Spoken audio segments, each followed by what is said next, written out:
Hello विद्यार्थी मित्रों, एक नवा विडियो साथ आज फरी भेगा थया छीए। आज हूँ तमने अहींया समय और असमय संख्याओं अने दशांश अपूर्णांक संख्याओं एने समय और असमय में केवी रीते वर्गीकृत करवी एने माटे थोड़ा समझूती आपीश तमने। सौथी पहेला समय संख्या कोने कहेवाय? तो जे संख्याओने पी अपन क्यू स्वरूपे दर्शावी शकाय अने एमां पी ए पूर्णांक संख्या होवी जोईए। એ ધન પૂર્ણાંક પણ હોઈ શકે છે, ઋણ પૂર્ણાંક પણ હોઈ શકે છે, શૂન્ય પણ હોઈ શકે છે અને ક્યુ એ શૂન્યેતર પૂર્ણાંક હોય। શૂન્યેતર પૂર્ણાંક મતલબ કે એ શૂન્ય ન હોવો જોઈએ, શૂન્ય સિવાયનો પૂર્ણાંક હોવો જોઈએ। તો આવા કોઈ પણ પી અપોન ક્યુ સ્વરૂપે જો સંખ્યાને આપણે દર્શાવી શકીએ તો એવી તમામ સંખ્યાઓ છે એને આપણે શું કહીશું? સમય સંખ્યા। અસમય સંખ્યા કોને કહેવાય? તો જે સંખ્યા સમય નથી એ બધી સંખ્યાઓ એને આપણે શું કહીશું? અસમય સંખ્યા। અસમય સંખ્યાની અંદર એ જ વસ્તુ આપણે એને એ સ્વરૂપમાં લખીએ કે જેને પી અપોન ક્યુ સ્વરૂપે દર્શાવી શકાતી નથી અને જ્યાં પી અને ક્યુ છે એ પૂર્ણાંક અને શૂન્યેતર પૂર્ણાંક હોય, બરાબર, તો એ બહુ અગત્યનું નથી। મેઇન અગત્યનું શું છે કે સમય નથી તે અસમય છે। તો આમાં મુખ્ય બાબત આ છે કે પી એ પૂર્ણાંક હોય અને ક્યુ એ શૂન્યેતર પૂર્ણાંક હોય। ઉદાહરણ એકાદું જોઈ લઈએ। તો ધારો કે 4 પંચમાંશ છે, તો 4 એ કેવી સંખ્યા છે? તો કે પૂર્ણાંક। 5 એ કેવી સંખ્યા છે? તો એ પણ પૂર્ણાંક છે, પણ અહીંયા એ શૂન્ય નથી, એ શૂન્યેતર પૂર્ણાંક છે, શૂન્ય સિવાયનો કોઈ પણ પૂર્ણાંક છે। એનો મતલબ કે 4 પંચમાંશ એ કેવી થઈ ગઈ? સમય સંખ્યા। હવે જો છેદમાં 0 લાવી દઈએ, જેમ કે 2/0, તો 2 એ કોણ છે? તો કે પૂર્ણાંક સંખ્યા છે। 0 એ શૂન્યેતર પૂર્ણાંક છે? નહીં, તો કે એ શૂન્યેતર પૂર્ણાંક નથી, માટે આ સંખ્યા એ સમય સંખ્યા નથી, એ સમય સંખ્યા નથી। સાથે સાથે બીજી વાત પણ આપણે નેક્સ્ટ પેજમાં કરીશું કે જ્યાં આપણે દશાંશ અપૂર્ણાંકની વાત કરીશું, એમાં સમય કઈ ગણાશે, અસમય કઈ ગણાશે એને સમજીએ।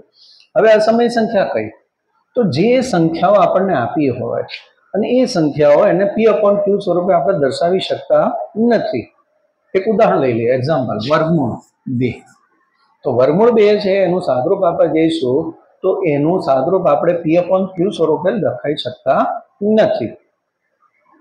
હવે આ સિવાય એવી સંખ્યાઓ કે જેના એન મૂળ ન નીકળી શકે, એન મૂળ, તો એ પછી ઘનમૂળ પણ હોઈ શકે, પંચમૂળ પણ હોઈ શકે। તો આવી સંખ્યાઓ છે એ અસમય સંખ્યા થઈ ગઈ। ધારો કે અહીંયા આગળ 5 મૂકી દઈએ, અહીંયા આગળ 4 મૂકી દઈએ, આ ઉપરાંત પાઈ લઈ લઈએ, પાઈ પ્લસ 2 ભાગ્યા 3, 7 વત્તા વર્ગમૂળ 2 ભાગ્યા 3, આવી કોઈ પણ સંખ્યા। તો આ બધી સંખ્યાઓ કેવી થઈ ગઈ છે? અસમય। તો સમય સંખ્યા કે જેને પી અપોન ક્યુ સ્વરૂપે દર્શાવી શકાય છે, જ્યાં પી છે પૂર્ણાંક છે, ક્યુ છે એ શૂન્યેતર પૂર્ણાંક છે, અને આ ન હોય એવી સંખ્યાઓ એ કોણ છે? અસમય સંખ્યા। બીજી બાબત, હવે દશાંશ અપૂર્ણાંકની વાત કરીએ તો દશાંશ અપૂર્ણાંક તો કોઈ પણ સંખ્યા જેનો ભાગાકાર કરીએ તો આપણને શું મળશે? દશાંશ અપૂર્ણાંક મળશે। એક એક્ઝામ્પલ આપણે સમજવાનો પ્રયત્ન કરી દઈએ કે માની લો કે મારી પાસે 4 છે અને એને હું 5 વડે ભાગું છું, તો 4 ભાગ્યા 5 કરીએ તો કેટલા થશે? તો 4 ભાગ્યા 5। હવે 5ના ઘડિયાની અંદર 4 તો આવતા નથી, એટલે આપણે શું કરીશું? ભાગ ન ચાલ્યાની શું, એની પછી દશાંશ ચિહ્ન મૂકી દઈશું। તો હવે તો પાછળ આપણે 0 મૂકીએ છીએ। હવે 5ના ઘડિયામાં શું 40 આવશે? હા, તો 5ના ઘડિયામાં 5 × 40, આપણને શેષ 0 મળી ગઈ, આપણને જવાબ મળ્યો 0.8। તો આ પ્રકારે આપણી પાસે જુદી જુદી સંખ્યાઓ મળે છે કે જે ભાગફળ સ્વરૂપમાં આપણને કંઈ પણ દશાંશ સ્વરૂપ મળતું જાય છે। તો આવી સંખ્યાઓ છે અને આપણે શું કહીએ છીએ? દશાંશ સ્વરૂપ। હવે વાત કરીએ દશાંશ સ્વરૂપ કેવા હોય। દશાંશ સ્વરૂપ આપણી પાસે જુદા જુદા 3 પ્રકારે મળશે। હવે દશાંશ અપૂર્ણાંક, તો દશાંશ અપૂર્ણાંકમાં મૂળ 2 સ્વરૂપે મળે છે, એક શાંત દશાંશ સ્વરૂપ અને બીજું અનંત સ્વરૂપ. તો આપણી પાસે અહીંયા આગળ બે સંખ્યાઓ છે દશાંશ અપૂર્ણાંક. તો દશાંશ અપૂર્ણાંક આપણને બે સ્વરૂપે, એક શાંત સ્વરૂપ અને બીજો અનંત. હવે અનંત સ્વરૂપની હું ફરી વાત કરું. અનંત સ્વરૂપના પણ પાછા બે પ્રકાર પડશે. આપણે શાંત સ્વરૂપની વાત કરીએ. હમણાં જ આપણે જે ભાગાકાર જોયો કે 4/5, જવાબ કેટલો આવ્યો? 0.8. તો 0.8 જે છે એમાં શેષ કેટલી વધે છે? 0. ધારો કે મારી પાસે 10/4 છે અને 10/3 છે. આને હમણાં થોડી વાર રહીને સમજવાનો પ્રયત્ન કરીએ. 10/4 તો 10/4, 4 દુ 8, 2 વધ્યા. દશાંશ ચિહ્ન મૂકીએ હવે, કારણ કે આગળ કોઈ અંક છે નહીં આપણી પાસે. તો ઉપર અહીંયા 0 મૂકીશું, 0 નીચે આવીશું. 4 × 5 = 20. હવે અહીંયા જોઈ શકો છો શેષ કેટલી વધી? 0. એનો મતલબ કે આગળ આપણે ભાગ ચલાવી શકતા નથી. મતલબ કે આપણું જે દશાંશ સ્વરૂપ છે એ 2.5 થી આગળ વધતું નથી. તો આવા જે તમામ દશાંશ સ્વરૂપો છે એને આપણે શું કહીશું? શાંત દશાંશ સ્વરૂપ. તો આ શું છે? શાંત દશાંશ સ્વરૂપ. તો આવા બીજા પણ ઉદાહરણ લઈ લઈએ. 8/10 લઈ લઈએ. તો 8/10 કરીએ તો 10 ના ઘડિયામાં 8 આવતા નથી, એટલે આપણે 0 મૂકવા પડશે. અહીંયા દશાંશ ચિહ્ન મૂકી દઈએ, પાછળ 0 મૂકી દઈએ. તો હવે સીધો 10 વડે ભાગાકાર ચાલશે. 10 × 8 = 80. શેષ કેટલી આવી? 0. જ્યારે પણ શેષ 0 આવે ત્યારે એ દશાંશ સ્વરૂપ કેવો હશે? શાંત દશાંશ સ્વરૂપ. તો આવા ઉદાહરણ કોઈ પણ લઈ શકીએ કે 4/5 છે, 7 દશાંશ છે. તો આ બધા જે સ્વરૂપો છે એ કેવા છે? શાંત દશાંશ સ્વરૂપના, કે જેમાં શેષ કેટલી વધે છે? 0. એટલે યાદ રાખવા પૂરતું યાદ રાખી શકીએ કે અહીં ભાગાકારના અંતે શેષ 0 મળે છે. ઓકે, અહીંયા આનાથી થોડુંક જુદું થશે. અહીંયા શેષ 0 મળે છે, અહીંયા શેષ 0 મળતી નથી. ઓકે, તો અહીંયા આગળ એ જે સ્વરૂપ છે અનંત સુધી ચાલ્યા કરશે. ભાગફળમાં જે સંખ્યા આવે છે, અહીંયા જે આપણે હમણાં જોઈ કે ભાગફળની અંદર આપણને અંત આવી ગયો. અહીંયા આગળ 0.8 આવી ગયા, અહીંયા 2.5 આવી ગયા, આગળ પણ એક ભાગાકાર ગયો તો 0.8 લાવ્યા હતા. તો એમાં શેષ 0 આવી જાય છે, એટલે આગળ ભાગાકાર ચાલતો જ નથી. અહીંયા આગળથી આગળ જઈ શકાતું નથી. પણ કોઈ એવી સંખ્યાઓ આપણે જોઈ લઈએ કે જેમાં ભાગાકાર કરતા જ જઈએ, ભાગાકારનો અંત જ નથી આવતો. જેમ કે 7/3 લઈએ તો 7/3 કેટલા થશે? તો 7/3, 3 દુ 6, 1 વધ્યા. દશાંશ ચિહ્ન મૂકીએ છીએ, 0 લઈએ, 0 લઈએ, 3 તરી 9, 1 વધ્યા. ફરી 0 મૂકો, 0 મૂકો, 3 તરી 9, 1, 0, 0, 3 તરી 9. ફરી આ ગાડી ચાલ્યા જ કરશે. અહીંયા શેષ આવ્યા જ કરશે. શેષ 0 મળતી નથી. તો શેષ 0 જ્યારે નથી મળતી ત્યારે એ દશાંશ સ્વરૂપ આપણને ક્યાં લઈ જશે? અનંત સુધી. તો આવું જે દશાંશ સ્વરૂપ છે કેવું છે? અનંત દશાંશ સ્વરૂપ. તો આવા અનંત દશાંશ સ્વરૂપની વાત કરીએ તો આવા અનંત દશાંશ સ્વરૂપો બે પ્રકારના છે.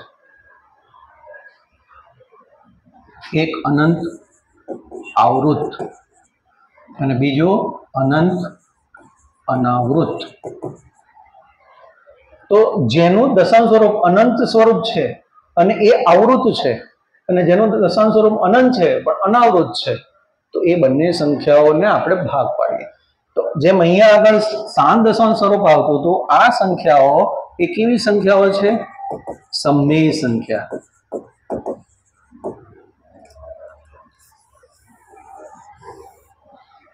અહીંયા પણ કંઈક એના જેવું છે. આપણે તો આવૃત આવે છે, તો આવૃત કોને કહીશું, અનાવૃત કોને કહીશું?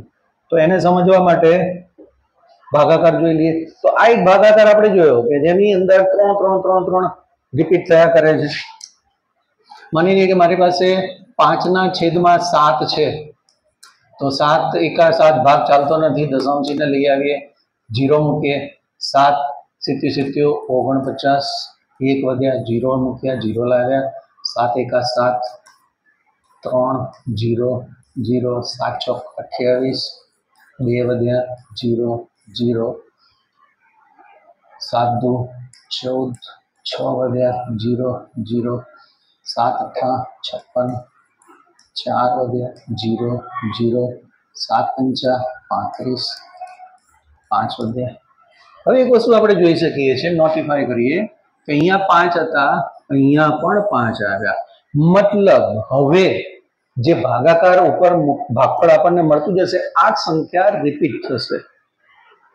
તો ફરી 0 મૂકીએ, 0 નીચે લાવીએ, 70 49, 1 વધ્યા, 0 મૂકીએ, 0 લાવીએ, 7 એકા 7, 3 વધ્યા, 0 મૂકો, 0 લઈ આવો, 7 ચોક 28, 2 વધ્યા. તો આ જ રીતે સતત ચાલ્યા કરશે. જો 7 1 4, 7 1 4, 2 8 5 પણ આવવાના જ છે. બોર્ડ નાનું છે, આગળ ભાગાકાર કરતા નથી આપણે. તો તમે અહીંયા જોઈ શકો છો કે અહીંયા ચોક્કસ સંખ્યા છે એ પુનરાવર્તન પામે છે. એ પ્રકારે આ ઘટના ચાલ્યા જ કરશે. આ ઘટના ચાલે જ કરશે. ધારો કે મારી પાસે 7/11 હોય તો પહેલા તો ભાગ ચાલવાનો નથી, કારણ કે અંદર નાની સંખ્યા છે. પાછળ 0 મૂકીએ, 11 6 66, 4 વધ્યા, 0 મૂક્યા, 0 લાવ્યા, 11 ચોક, અરે સોરી માફ કરજો,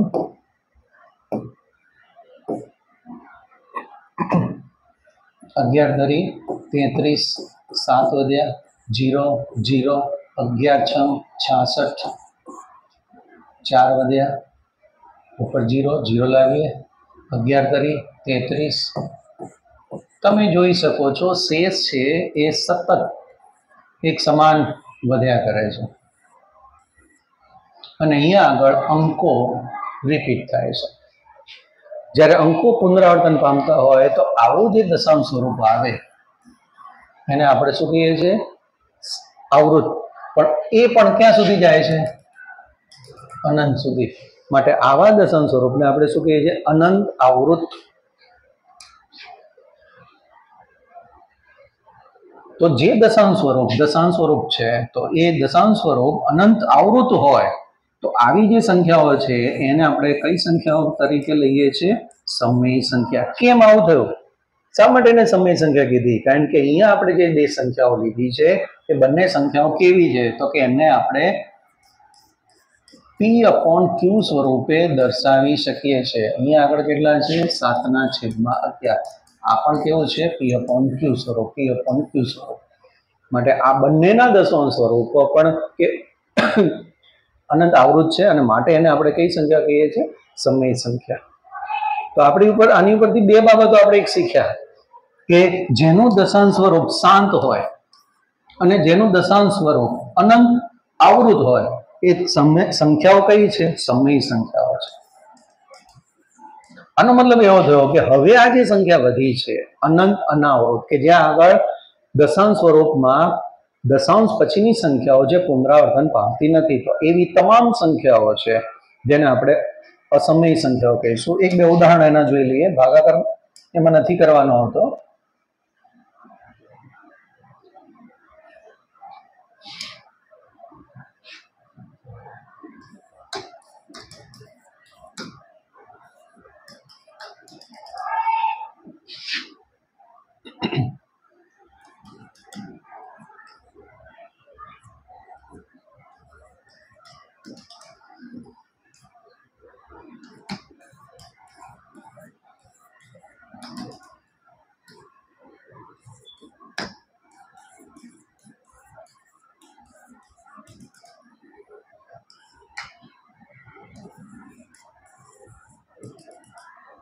તો અહીંયા આગળ મેં થોડા ઉદાહરણ આપ્યા.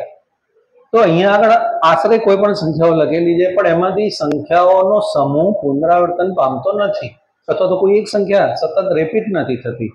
તો અહીંયા પણ એ જ છે. અહીંયા આગળ એક પેટર્ન લીધી હતી 0 1 0 2 0 3 0 4. આ ચાલ્યા જ કરે છે. 102 103 104 ચાલ્યા કરે છે. તો આવી જે સંખ્યાઓ છે એ સંખ્યાઓ એને આપણે શું કહીશું?